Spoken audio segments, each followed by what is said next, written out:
राजीव गांधी भारत के बड़े राजनीतिक परिवार में पैदा हुए। पंडित जवाहरलाल नेहरू उनके नाना थे और इंदिरा गांधी उनकी माँ।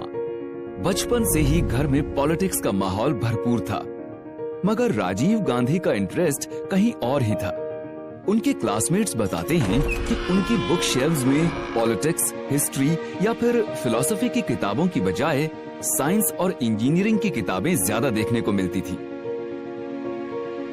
राजीव विदेश में अपनी पढ़ाई पूरी कर रहे थे, लेकिन 1966 में जब इंदिरा गांधी प्राइम मिनिस्टर बनी तो वो इंडिया लौट आए। उन्हें फ्लाइंग का बहुत शौक था और भारत वापस आने के बाद उन्होंने पहली चीज जो की वो थी कमर्शियल पायलट का लाइसेंस लेना, और फिर वो एयर इंडिया में पायलट बन गए। राजीव राजनीति से दूर आसमानों में उड़ रहे थे। तभी उनके भाई संजय गांधी, जो कि पॉलिटिक्स में अपनी मां का साथ दे रहे थे, उनकी मृत्यु हो गई और उन्हें मजबूरन पॉलिटिक्स में आना पड़ा। वो 3 साल अमेठी के एमपी रहे, लेकिन इस दौरान भी उन्होंने एयर इंडिया की वो जॉब नहीं छोड़ी। उन्हें लगा होगा कि शायद ये टेम्परेरी है, लेकिन तभी देश की प्रधानमंत्री और उनकी मां इंदिरा गांधी की मौत हो गई और देश के पीएम की कुर्सी रातों रात खाली हो गई। पार्टी चाहती थी कि राजीव गांधी देश की कमान संभाले। राजीव के पास अब कोई ऑप्शन ही नहीं था। 41 साल के राजीव 1984 में शपथ लेकर देश के सबसे युवा प्रधानमंत्री बने। उस समय राजनीति में उनका अनुभव कम था, मगर उनकी सोच नई थी। उन्होंने राजनीति से लेकर टेक्नोलॉजी तक हर क्षेत्र में ऐसे कदम उठाए जिससे आधुनिक भारत का निर्माण हुआ। भारतीय राजनीति उस समय एक बड़ी समस्या से जूझ रही थी। इलेक्शन के बाद नेताओं का पार्टी बदलना आम हो गया था।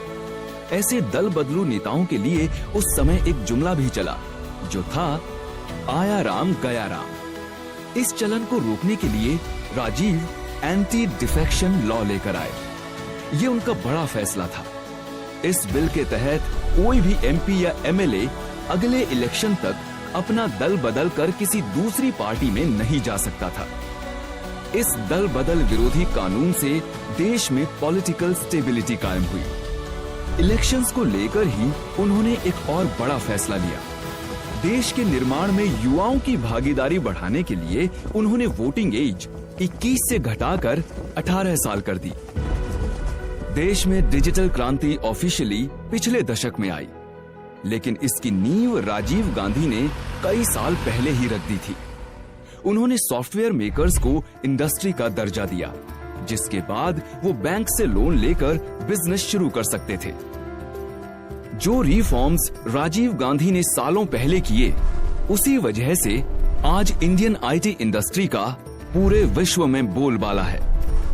इसके बाद राजीव ने C.DOT मतलब centre for development of telematics की स्थापना की, जिसने पूरे देश को पीसीओ नेटवर्क से जोड़ा। MTNL और VSNL का गठन भी राजीव गांधी ने ही किया था। MTNL ने टेलीफोन का प्रसार पूरे देश में तेजी से फैलाया और इंडिया में इंटरनेट लाने की पहल भी VSNL ने ही की। सिर्फ इतना ही नहीं, इन्होंने रेलवेज को भी मॉडर्नाइज किया और कंप्यूटराइज्ड टिकट्स रिजर्वेशन सिस्टम की शुरुआत भी इनके कार्यकाल में ही हुई। राजीव मानते थे, education must be a great equaliser in our society.